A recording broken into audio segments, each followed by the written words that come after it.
શ્રી ગણેશાય નમઃ. જય શ્રી કૃષ્ણ. ઓમ ડિવાઇન કથામાં આપનું સ્વાગત છે. આજે આપણે સાંભળીશું એક નવી, દિવ્ય અને પ્રેરણાદાયી વાર્તા જે તમારા મનને શાંતિ અને હૃદયની શક્તિથી ભરી દેશે. તો ચાલો શક્તિના સાગરમાં ડૂબકી લગાવીએ. વાર્તા શરૂ કરતા પહેલા જો તમે ચેનલમાં નવા છો તો સબસ્ક્રાઇબ જરૂર કરજો. આજે આપણે સાંભળીશું કોયલ વ્રત કે કોકિલા વ્રત. આ વ્રત કુંવારી કન્યાઓ અષાઢ વદ એકમથી શ્રાવણ વદ એકમ સુધી કરે છે. નદીએ જઈ સ્નાન કરી કોયલનું પૂજન કરે છે. કોયલ પાર્વતીજીનો અવતાર હોવાથી તે પવિત્ર ગણાય છે. પૌરાણિક માન્યતાઓ અનુસાર દક્ષ રાજાના યજ્ઞમાં સતીએ દેહનો ત્યાગ કર્યા પછી સતીએ પાર્વતી રૂપે શિવને પતિના રૂપમાં પામવા માટે કોકિલા બની હજારો વર્ષો સુધી કઠોર તપસ્યા કરી હતી. તેથી પાર્વતીજીની જેમ મનવાંછિત પતિ મેળવવા માટે કુંવારી કન્યાઓ આ વ્રત કરે છે. ગંગા નામનું એક ગામ હતું. એ ગામમાં બે સખીઓ રહેતી હતી. એકનું નામ સરલા હતું અને બીજીનું નામ તરલા હતું. બંને વચ્ચે ભારે બેનપણા. સવારથી સાંજ સુધી બંને બેનપણીઓ સાથે જ હોય. રાત પડે એટલે છૂટી પડે અને સવારે પાછી ભેગી થઈ જાય. આ ગામને પાદર મચ્છુ નદી વહેતી હતી. આ ગામમાં એક બ્રાહ્મણ રહેતો હતો.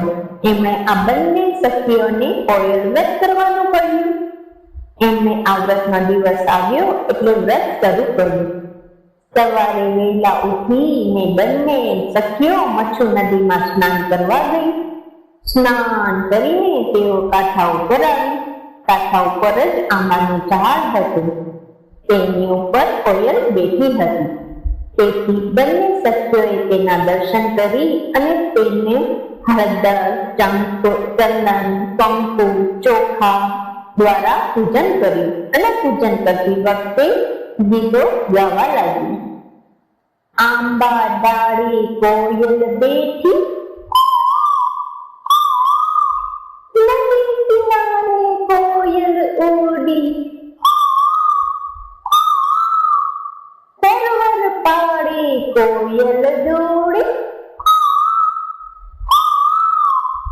આંબે ડાળે કોયલ બેઠી,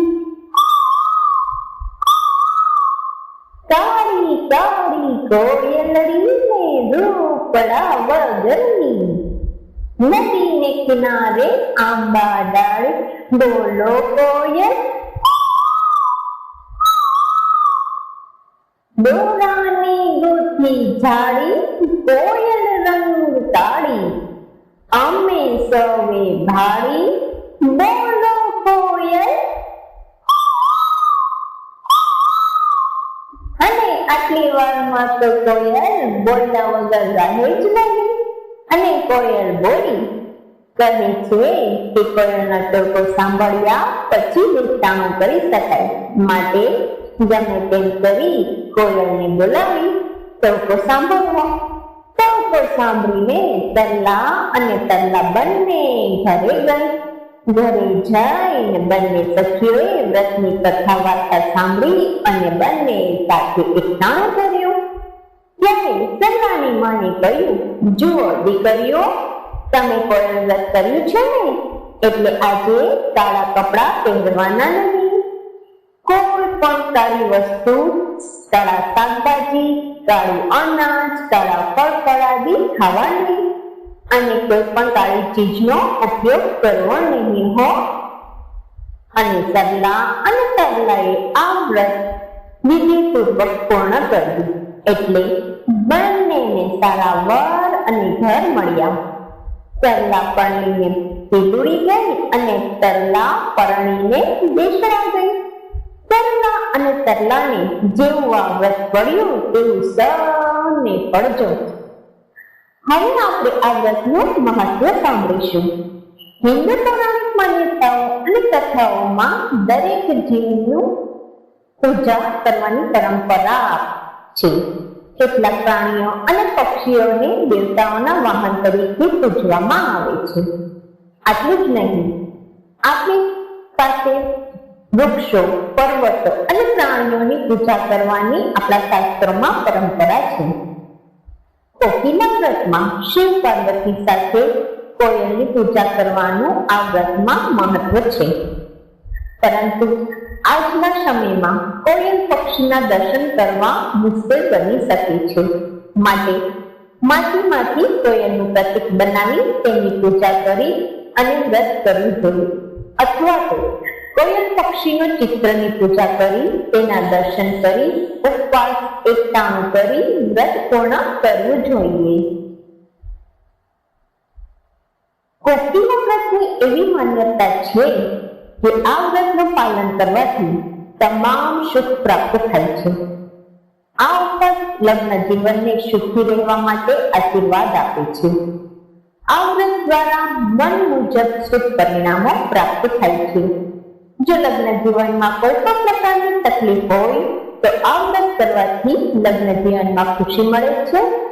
આ વ્રત સુપાત્ર વરને મેળવવામાં મદદ કરે છે. બોલીએ જય મા પાર્વતી. આ હતી આજની અદ્ભુત વાર્તા. ભગવાન શ્રી કૃષ્ણની કૃપા તમારા અને તમારા પરિવાર પર સદા બની રહે. જો તમને આ કથા પસંદ આવી હોય તો વિડીયોને લાઈક કરજો અને તમારા પરિવાર અને મિત્રો સાથે શેર જરૂર કરજો. કમેન્ટમાં જય શ્રી કૃષ્ણ લખવાનું ભૂલતા નહીં. આવા જ બીજા દિવ્ય વિડીયો માટે ચેનલ સાથે જોડાયેલા રહેજો. આપ સૌને નીતા ત્રિવેદીના જય શ્રી કૃષ્ણ. રાધે રાધે.